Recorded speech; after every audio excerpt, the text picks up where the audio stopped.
Good afternoon once again on this Wednesday, the 3rd of April 2024. This will be our last segment for today on the topic of the PRESPA agreement as cultural genocide of the Macedonian national identity towards the termination of an illegal treaty, a scholarly publication by Professor Igor Janev, an eminent expert on international law. We are on chapter 4 and we are continuing from the previous segment we broadcast earlier today on YouTube. You are listening to In Focus with Silvana Pavlovska on this channel, which is Silvana Pavlovska channel. So continuing from where we left off, since ancient or antique Macedonian culture can be subject of different interpretations, any contract or treaty shouldn't impose legal bans or restrictions on the Macedonian, Greek, or any other scientist, especially not erga omnes, that is out of the borders of these two countries, or limit their beliefs and freedom of thought. As we explained earlier, the PRESPA agreement was an illegal imposition of the new artificial ID stands for identity, and artificial national identity in the form of a permanent denomination against the sovereign people's will, as demonstrated with massive boycott and protests at the Macedonian referendum. From the legal acts and violation of jus cogens does not arise a law. Ex injuria jus non oritur. For example, hypothetically, even if the referendum on the change of the national identity was a successful one, even if it were a successful one, the outcome will still be illegal. It will be illegal, since illegal acts do not create law.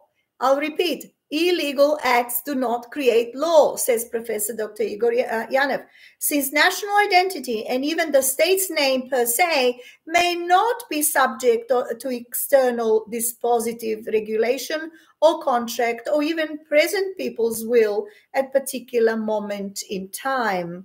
Furthermore, any attempt to erase collective memory, a collective memory, or Latin damnatio memoriae, could not be a legal attempt per se.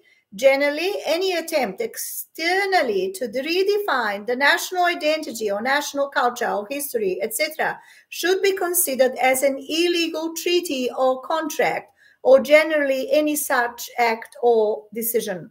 Simply, the deletion or regulation of someone's history or culture a posteriori could not be a valid subject of international contract, treaty, or decision, says Professor Igor Janev. PRESPA agreement as such was an imposed treaty with imposed constitutional solutions for ID, national identity, and hence the mechanisms for permanent control of the constitution and other domestic laws. The name of the state was illegally imposed as a permanent designation and denomination under exclusive control of foreign state and its authorities. Who is the foreign state? If you know, do make a comment, by all means.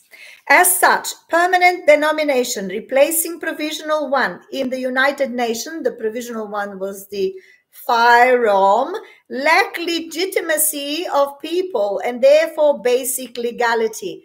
The artificial name is not an element of the judicial personality of a state, as explained previously in previous chapters in this publication. Let's ignore for a moment the international law and legal aspects generally and try to understand what Greece politically, historically accomplished with the additional prefix North. North is in quotation, placed before the name of Macedonia, vis-a-vis Greek theory that Alexander the Great was Macedonian and that all Macedonians were Greeks. Whoa. Literally speaking, after the addition of the prefix North before Macedonia, that is North Macedonia, and expected that resulted North Macedonians were neither Macedonians, they were neither Macedonians nor Greeks. Result was not completely achieved. It wasn't achieved. They thought they were very clever. Namely, Macedonians in Greece have 3 administrative provinces, the Eastern, Western, and Central. But all 3 are Greeks, according to the Greek understanding. And now we have one redefined Macedonian unit more. It's called North Macedonia. So you've got Eastern, Western, Central, and North Macedonia. Thank you, Hellenic government. Clearly, that designation alone, as Macedonians from the north, do not resolve or serve the central Greek problem that could be described as changed neighbor's name to negate a Greek or ancient origin of those indigenous inhabitants. Since it was not easy to accomplish all Greek imperatives with single name alternation, that is the intervention in the state's name only, the Greeks started a futile job to impose and regulate history and cultural identity with long set of restrictions. Wow.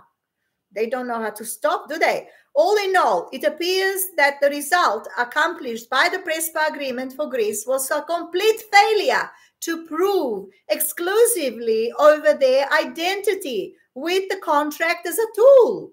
But on the other side, damage to the Macedonian national identity was a substantial one, since the Macedonians in the modified version now became an easy prey or a victim for Bulgarian assimilators.